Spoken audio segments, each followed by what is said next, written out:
Gente, a paz do Senhor, graças a Deus chegamos ao nosso quinto dia, chegamos agora ao quinto dia da nossa série de Lucas 15. Eu vou aguardar os irmãos entrarem aí, pelo menos uma pessoa para a gente iniciar, e eu fico muito grato por poder compartilhar essa mensagem com vocês. Hoje para mim é um dia muito feliz. Hoje é o dia do meu aniversário e é uma satisfação poder estar aqui com vocês nesse dia tão importante para mim, que é o dia do meu aniversário, e aqui neste dia compartilhar o reino com vocês, tá certo? Quero saudar os que vão entrando aí. Minha esposa já entrou aqui para nos ver, tá certo? Já podem compartilhar essa live com seus amigos, com seus colegas nos grupos, tá bom? Nós hoje iremos tratar sobre, já nesse quinto dia, né, falando em Lucas capítulo 15, nós vamos conversar hoje sobre a segunda parte dessa parábola, que a segunda parte da terceira parte, né, da parábola, que está do verso 25 ao verso de número 32, que eu gostaria de ler aqui para vocês. O verso de número 25 ao verso 32 está dito assim, Lucas 15: E o seu filho mais velho estava no campo, e quando veio, chegou perto da casa, e ouviu a música e as danças. E chamando um dos servos, perguntou-lhe que era aquilo.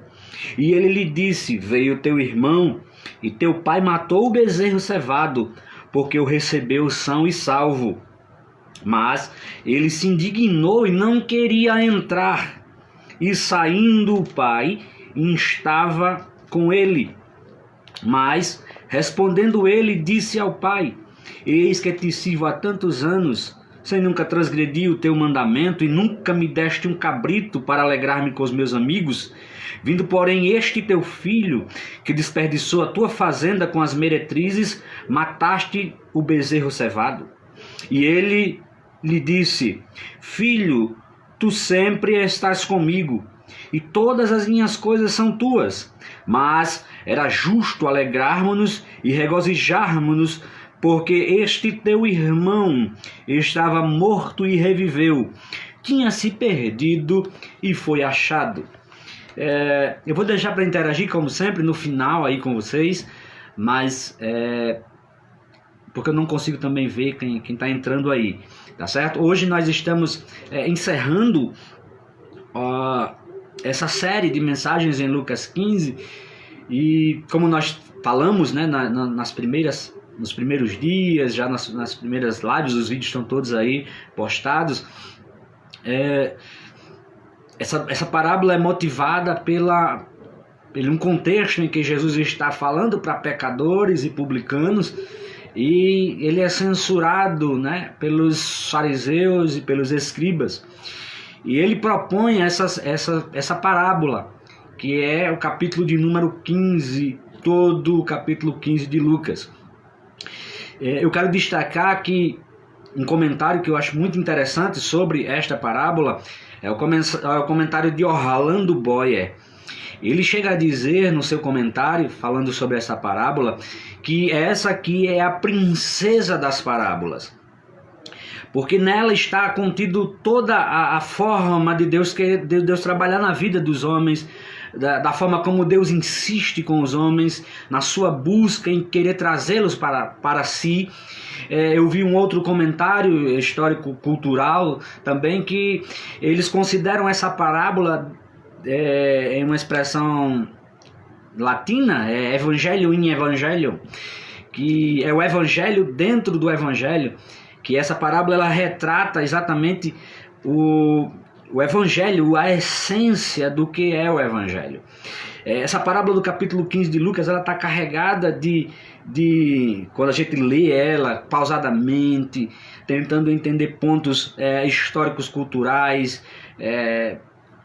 pontos literários a respeito dela, a gente vê que ela está carregada de amor, que ela está carregada de graça, que ela está carregada de coisas espirituais, porque ela está falando de restauração, ela está falando de amor, ela está falando de, sabe, dessa coisa de trazer, de incluir, de agregar para si, e isso feito através do Pai, do Filho e do Espírito Santo. Essa parábola, essa última parte da parábola que nós lemos sobre o filho mais velho, a gente precisa sempre comentar sobre ela, porque o fato dele estar aqui retrata que algo estava acontecendo naquela casa, que tinha 2 filhos lá. O mais moço, ele pede a fazenda e vai embora, né? O pai, como nós explicamos ontem, apesar dele não poder pedir, é como se o pai estivesse morto no coração dele. Os historiadores ou aqueles que estavam lá, eles diziam que era como se desejasse a morte do pai quando o filho pedia sua herança. E tem um problema, porque o filho mais velho, ele fica em casa, e às vezes ele passa despercebido a fala dele com relação ao que acontece aqui. E essa parábola, se você observar comigo, ela termina no verso de número 32, quando o pai disse que era justo se alegrar porque o irmão estava morto, tinha revivido, estava perdido e foi achado.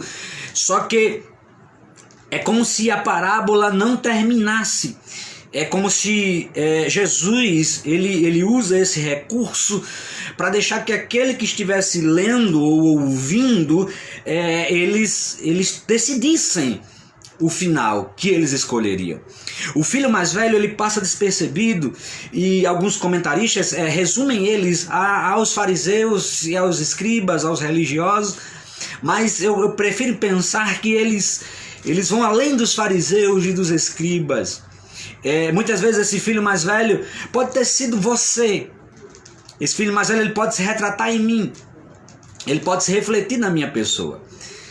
Como eu falei ontem, eu sou desse grupo aqui, eu sou nessa parábola. Se eu fosse escolher um dos filhos, eu seria do grupo do filho que ficou. E só voltando aqui, quando Jesus ele não encerra a parábola, ele dá a oportunidade do seu público que lê, ouvinte, leitor, de escolher qual é o final. Esse filho mais velho, ele não quer entrar na casa, não quer festejar, não quer receber o irmão. Aí fica a pergunta no versículo 32, né? O versículo 33 seria um versículo seguinte. O irmão voltou para casa? Fica-nos essa pergunta no ar. O irmão voltou para casa? O irmão se alegrou com a restauração do filho mais novo? Fica essa questão no ar. E essa parábola me fez lembrar a parábola do capítulo 13 do Evangelho de Lucas, de uma figueira plantada na vinha, quando o vinhateiro, né, ele quer cortar lá, o dono, né, da vinha quer cortar aquela figueira, e o vinhateiro pede para, olha, deixa mais um ano, deixa que ela fique aqui mais um ano, se eu vou adubar, vou preparar ela aqui, se ela frutificar, a gente deixa ela, se ela não frutificar, o senhor manda cortar. Aí aquela parábola do capítulo 13, essa parábola da figueira, que está no mesmo Evangelho de Lucas, nos deixa a questão no ar, professor Washington, professor evangelista Josenildo Souza. Essa parábola do capítulo 13 deixa a questão no ar. Aquela figueira deu fruto ou não? Aquela figueira produziu ou não? Ela foi cortada ou ela permaneceu lá na vinha? Então essa parábola do capítulo 15 de Lucas, ela deixa esse recurso para nós pensarmos a respeito disso. E a importância dela na figura do filho mais velho, ela vem muito nos dando o poder da decisão. Eu fiz uma sugestão dessa parábola na versão dos religiosos e legalistas, que está na minha página. Aí eu fiz uma escrita, né, como se o filho mais velho ele fosse a pessoa a ser honrada. Então eu escrevi um Lucas, né, um segundo Adriano, melhor dizendo, capítulo 15, verso 25 ao 32. Eu fiz uma versão em que o filho mais velho ele era honrado. O filho mais novo não volta e o filho mais velho é honrado e aquela coisa. E é uma das sugestões que essa parábola nos dá. Porque essa parábola ela chega-se como, para nós, como o grande escândalo da graça. Porque eu disse logo no começo, quando a gente estava estudando, lá nos primeiros vídeos, que existe o polo, né? Deus escolhe por predestinação, existe outro polo, não, Deus escolhe por livre-arbítrio. E aqui nessa parte da parábola do filho pródigo, melhor dizendo, aparece tudo isso. Aparece o livre-arbítrio, aparece a escolha do pai, o pai corre para encontrar o filho mais novo, o pai insiste com o filho mais velho, mas ele também deixa os filhos decidirem sobre eles quererem estar ou não em sua casa. A primeira sugestão da parábola, eu escrevi ela, né, coloquei a versão dos religiosos e legalistas, e também existe uma outra versão para essa parábola, que é aquela versão que a gente torce aqui no texto, para o irmão chegar na casa, para o irmão chegar lá, né, junto com o pai, junto com os outros servos, abraçar o seu irmão, receber a ele. Essa seria uma outra sugestão para esta parábola, mas pelo que nos dá a entender, esse filho mais velho ele não entra na festa. A grande verdade é que ele fica de fora.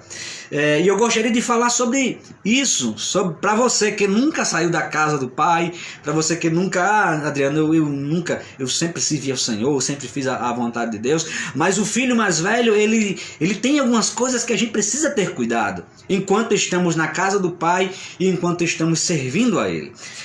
Eu gostaria aqui de destacar que esse filho mais velho, ele era, em primeiro lugar, ele era um bom filho, mas ele era um irmão insensível. Ele era um bom filho, ele não sai de casa, enquanto o outro vai embora, ele fica. Enquanto o outro está longe gastando a fazenda, ele está trabalhando nos campos do seu pai. Ele é um bom filho, mas ele é um irmão insensível. Ele é insensível com relação ao seu irmão. Veja bem, ele fica inconformado com a restauração do seu irmão. O verso 28, a parte A, está dito aqui que ele se indignou e não queria entrar. Ele fica indignado com aquela restauração, com aquela festa, com a forma como foi feita aquilo para o seu irmão. Então ele é um irmão insensível. Ele, nessa insensibilidade dele, nessa inconformação com a restauração do seu irmão, ele falta amor no coração dele, porque ele não viu quando o seu irmão, quando o filho mais novo pediu perdão ao pai. Ele não viu quando o seu irmão chegou e pediu perdão ao pai, que o filho se confessa que pecou contra o seu pai. Ele é indiferente porque ele fica fora do momento de alegria. Ele fica fora da festa. É como se ele chorasse por causa da alegria e estivesse se alegrando por causa da situação que o seu irmão estava longe do seu pai. Então, ele é insensível de tal forma que ele olhou para o pai e disse aqui no verso de número 27 que ele diz assim: este teu filho desperdiçou a tua fazenda. Este teu filho, ele não considera o outro como irmão dele. Ele é insensível. Ele sai da posição de filho aqui. Ele é um bom filho, mas nesse momento aqui, ele sai da posição de filho. E ele diz assim: este teu filho desperdiçou a tua fazenda.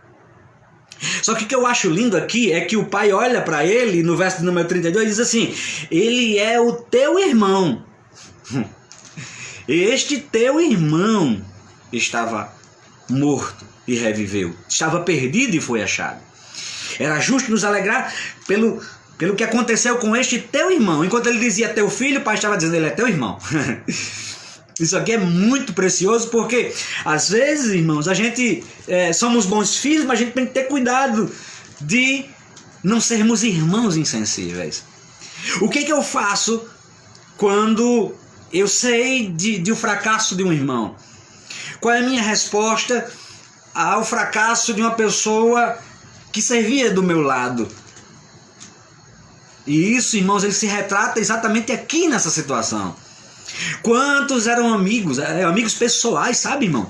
Pessoas que são amigos pessoais, e aquela pessoa por algum motivo comete um deslize, e é como se aquela pessoa não fizesse mais parte. É como se aqueles anos de amizade, sabe, fossem esquecidos. E isso acontece muito. Eu estou falando num contexto religioso, porque faz 23 anos que sirvo a Deus, e eu vi muitas coisas.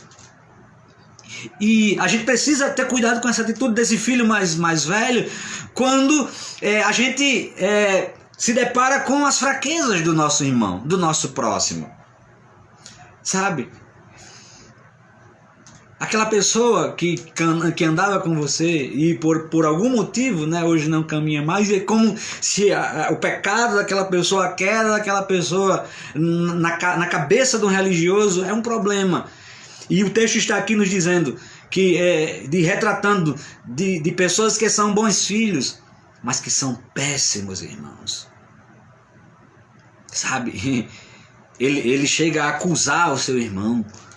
Diz que este teu filho gastou com as meretrizes. O texto não diz que ele gasta com meretrizes, mas esse filho mais velho chega a acusar isso, chega a recorrer a esse artifício.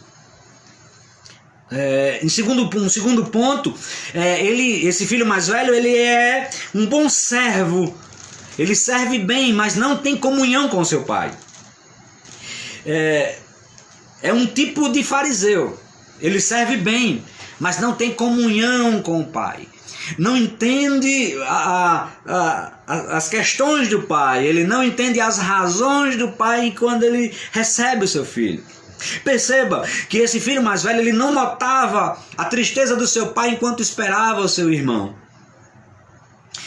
Um segundo lugar, né, que ele serve sem comunhão, é que ele sabia que estava sendo cevado um bezerro, mas ele não pergunta, ou ele não sabia por que aquele bezerro estava sendo preparado, o porquê do cuidado daquele bezerro, porque certamente ele receberia a resposta do seu pai. Em terceiro lugar, ele serve bem, mas não tem comunhão. Por quê? Porque apesar de servir bem, ele não conhecia o amor do pai para com o seu filho que havia ido embora. Ele conhecia do serviço da casa, ele conhecia dos afazeres, das 12 horas de serviço do dia, mas não conhecia o mais importante que o seu pai tinha, o amor. Glória a Deus. A gente precisa ter cuidado com isso. Estar servindo bem, mas não ter comunhão, não perceber o que Deus está fazendo. Não perceber o grande amor de Deus para com as pessoas. Sabe, esse filho mais velho me ensina que o muito serviço pode me tirar da condição de filho. Se ele tivesse perguntado ao pai, certamente o pai teria dito a ele: a gente espera que o seu irmão se retorne. É interessante a gente notar aqui que o filho mais novo, ele volta pobre para casa. Se o filho mais novo tivesse voltado rico para encontrar com seu pai, qual seria o comportamento dele? Mas o filho volta destruído, descalço, pobre, sem nada. E o pai, ele tinha um amor tão grande que deveria se refletir nos seus filhos. Então Deus, enquanto pai, ele nos traz essa lição aqui para nós outros que estamos servindo na casa, que a gente precisa desenvolver as características dele. O amor do pai deveria ser refletido na vida desse filho. Mas não é o que acontece. Os religiosos eram para entender isso, os fariseus, e ao invés de criticarem Jesus, está dizendo: olha, Jesus realmente ele ama os pecadores. Mas ele era acusado pelos fariseus, né, e pelos religiosos de amigo de pecadores. Eles eram acusados pelos fariseus de beberrão, de glutão, por fazer aquele tipo de festa, por fazer aquele tipo de recepção, porque eles não conheciam a essência do amor de Deus. Porque isso foi refletido aqui na vida do filho mais velho. Em um terceiro lugar, ele é aquele filho herdeiro, mas ele é triste. Ele é um herdeiro, mas é um herdeiro triste. Por quê? Porque ele era o filho mais velho. ele estava na casa do pai, ele estava servindo ao pai, ele não foi embora.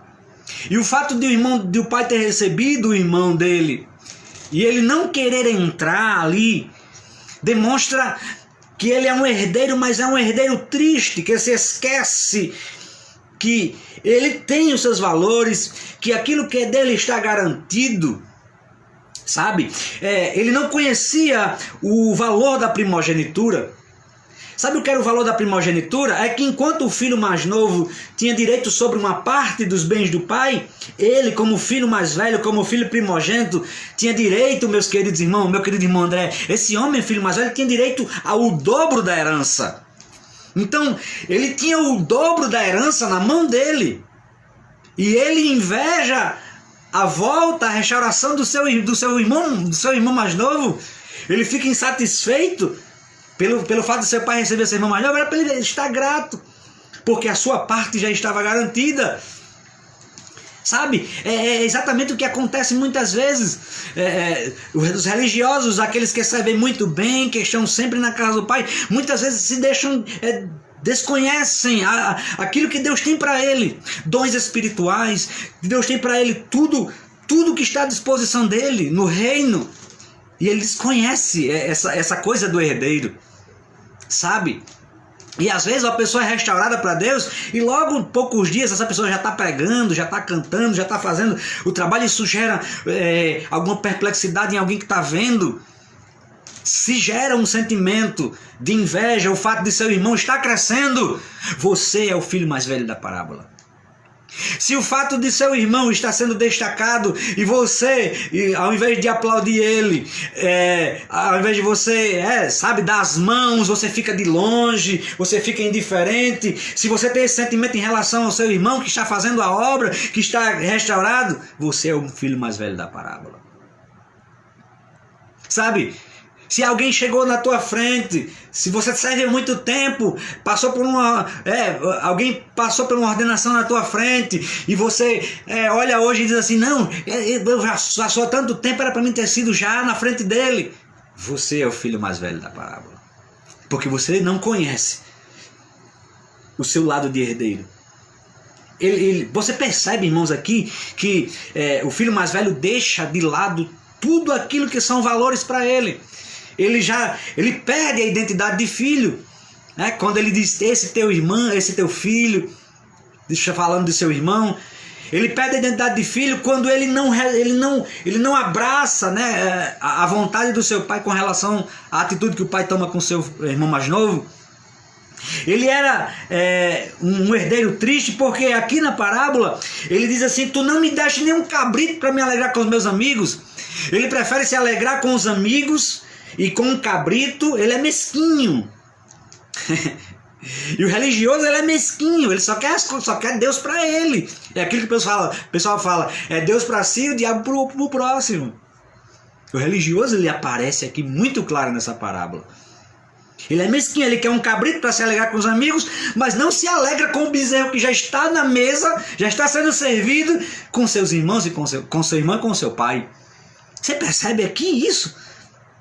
Prefere um cabrito do que o bezerro que já está ali na mesa. Prefere se alegrar com amigos do que se alegrar com seu pai, com seu irmão. Sabe? O pai não deu a ele porque ele não pediu. Esses aqui são aqueles que se auto-justificam diante do pai. É aqueles que se gloriam das suas obras. Ele disse, eu te sirvo há tantos anos, não me desse nenhum cabrito. Eles se gloriam das suas obras.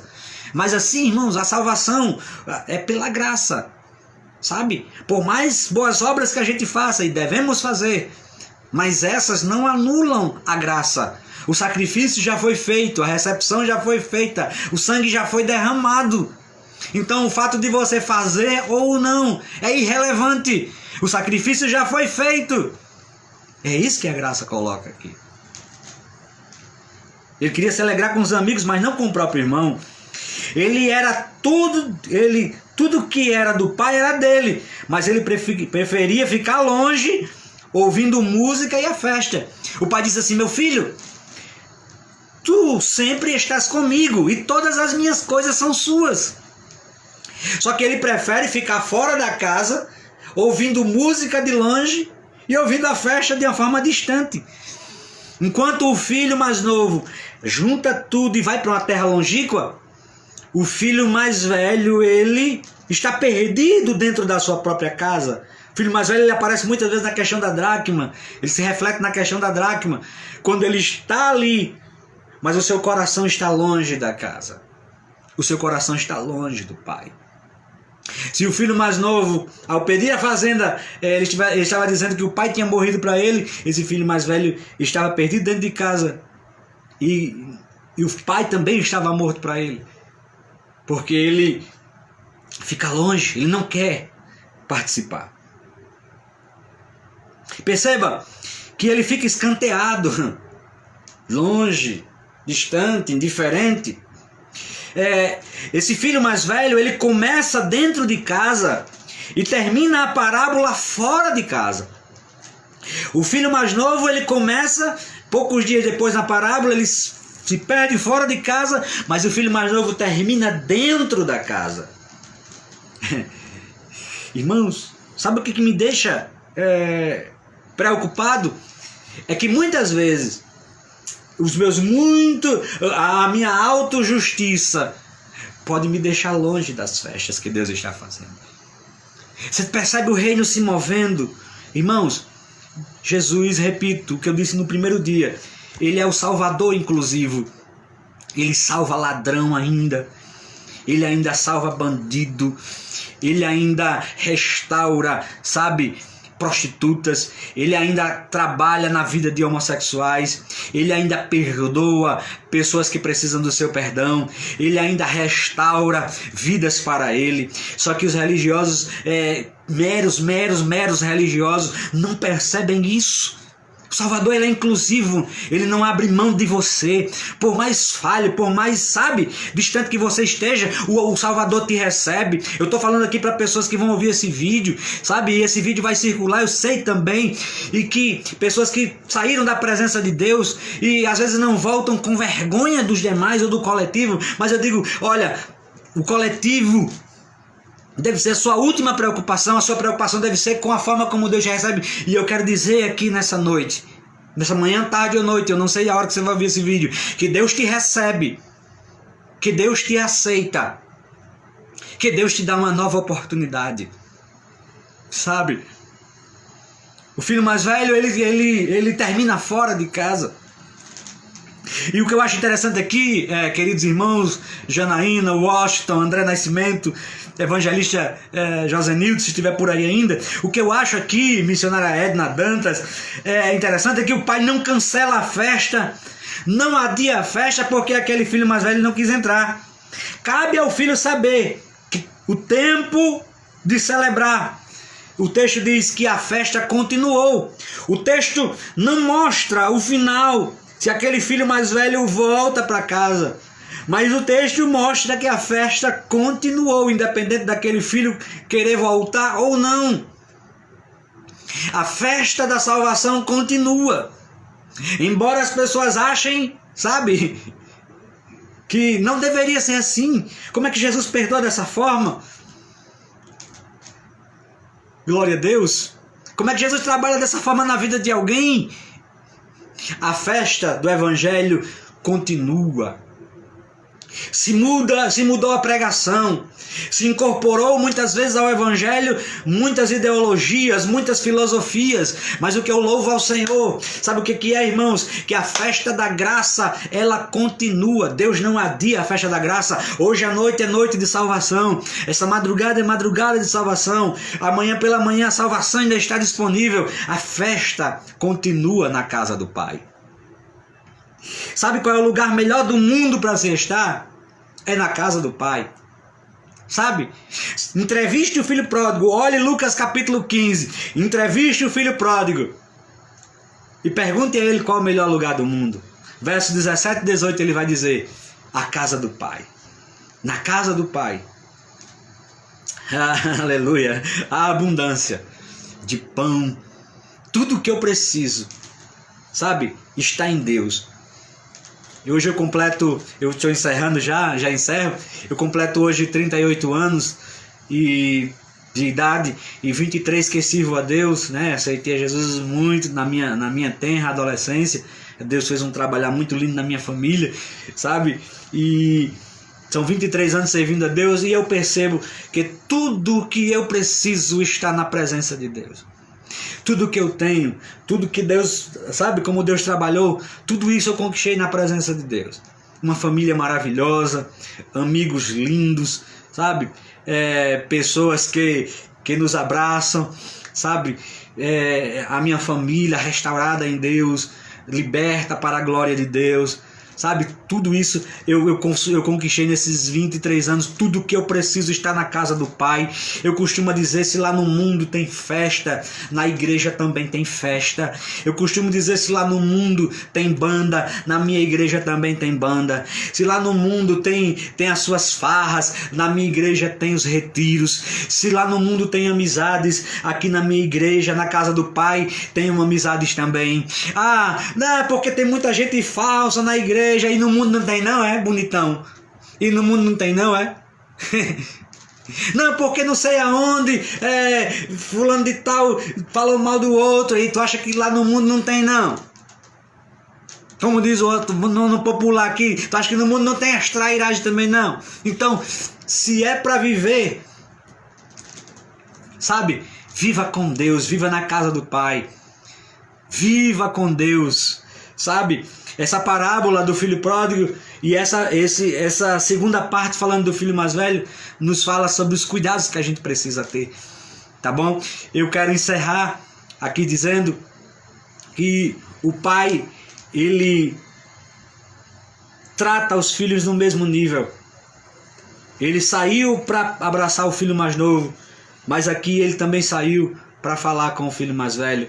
O pai esperou pelo filho mais novo e aqui o pai estava com o filho mais velho, falava com ele e ele dizia: o teu irmão estava morto e reviveu. Que aqui é a vida em ressurreição. Depois eu vou tirar um dia para falar só sobre isso, sobre a vida em ressurreição, sabe? Irmãos, vivam a vida em ressurreição, sabe? Não permita que esse mundo, né, que as coisas que você, né, adquiriu como conhecimento e tantas outras coisas aí fora te tire a essência de ser filho de Deus, te tire a essência de viver com Deus, sabe? Que tire isso, que tire esse brilho do evangelho da tua vida. Não permita isso jamais na sua vida. Não permita ser o filho mais velho da parábola. O verso de número 32, o pai diz assim: era justo nos alegrarmos. Essa tradução aqui, eu prefiro uma tradução que diz: era justo você se alegrar pela restauração do seu irmão. Era justo vós vos alegrar com a alegria do seu irmão, com o retorno dele, porque o pai queria transmitir essa alegria para os outros. Esse pai aqui da parábola, ele não consegue fazer o que o bom pastor fez na primeira parte da parábola, que é a alegria na comunidade. Ele não consegue completar a alegria. O bom pastor volta com a ovelha e ele chama amigos e vizinhos. A mulher volta com a dracma, recebe a dracma, chama amigas e vizinhas. O pai aqui recebe o seu filho e ele só consegue festejar com os servos. Falta o principal, o filho mais velho. O pai quer festejar com você, tá bom? Os que estão longe, voltem para a casa do pai. Os que nunca saíram da casa do pai, cuidado com a insensibilidade, cuidado com o mero fator religioso. Tá certo? É isso que essa parábola quer nos ensinar. E ela não termina, né? A gente não sabe o que foi que aconteceu com o filho mais velho, se ele volta, porque essa decisão Deus está dando para mim e para você. Eu, como filho mais velho, ou como alguém que nunca saiu da casa do pai, prefiro entrar na festa, prefiro dançar e celebrar do que ficar aí escanteado. Celebremos a festa da graça. Sabe? É esse recurso que Jesus nos dá, é o poder da escolha. Eu prefiro entender do capítulo 13 que aquela figueira frutificou. Então, quando Jesus não finaliza as parábolas, algumas parábolas, é porque ele está dizendo: o final quem escolhe somos nós. Tá bom? Que Deus te abençoe. Um beijo no coração de todos. Irmão Ludson, seja bem-vindo. Aleluia. Parabéns, meu querido. Muito obrigado, irmão Ludson. Tá certo? Obrigado a todos que me acompanharam esse dia de segunda a hoje. Eu não consigo ver os comentários, irmãos. Às vezes esse chat fica um pouco bugado. Mas aqui passou a minha esposa Janaína, evangelista Josanildo Souza, um homem mestre nas escrituras. Irmão Washington Souza, meu professor, a irmã Gilcélia Barbosa, Deus te abençoe, André Nascimento, meu compadre, sabe, um casal que nós amamos ali do setor 38, irmão Lúcio que está aí, os demais que eu não consegui ver nem saudar. Queridos irmãos, Deus abençoe a todos. Compartilhe o reino comigo, compartilhe essa palavra, em nome do Senhor Jesus, tá bom? Lucas 15 tem muitas coisas a nos revelar, então leia ela a partir de hoje, com calma, com muita calma. Perceba o silêncio do pastor, né, na ida, a preocupação da mulher. Perceba os detalhes no amor do pai, sabe? Na forma como ele chega. É essa a essência da palavra, tá bom? Algumas teologias dizem que a gente não deve se ater aos detalhes da parábola, apenas a lição moral da parábola, mas as parábolas de Lucas, e essa aqui especificamente, eu não tenho como recorrer a esse artifício teológico de pegar só a moral da história, porque essa história está cheia de lições, tá bom? Os que estão longe, é tempo de voltar. O Pai está te esperando, Ele vai te ver de longe, vai te receber. Sabe, está desviado, está afastado, deixou os caminhos do Senhor, volta. Jesus te ama e te aceita. Está dentro da casa do Pai, cuidado, para não ignorar os outros, para não viver uma mera função, uma mera vida de serviços, ignorar tudo aquilo que a graça tem para você. Tá bom? Deus te abençoe e te guarde, em nome de Jesus, o Cristo. Esse é meu desejo neste dia. Amém.